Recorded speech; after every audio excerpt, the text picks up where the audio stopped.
ururka horumarinta jiilka Soomaaliyeed ee doosiyo ayaa afurin u sameeyay maalintii toddobaad ee bisha barakeysan ee Ramadaan dad danyar ah oo ku nool duleedka magaalada Muqdisho.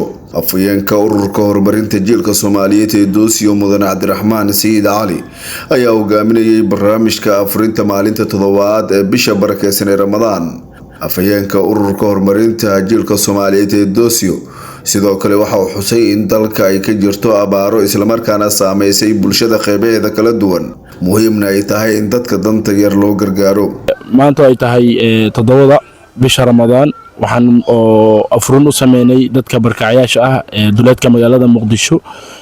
waa dadka shacabka Soomaaliyeed waxaan leenahay maadaama ay jirto abaaro culus dadka hindha gaar ah loo lahaado oo qof walba gacantii intay kari karto ama intay gaari karto ha gaarsiiyo.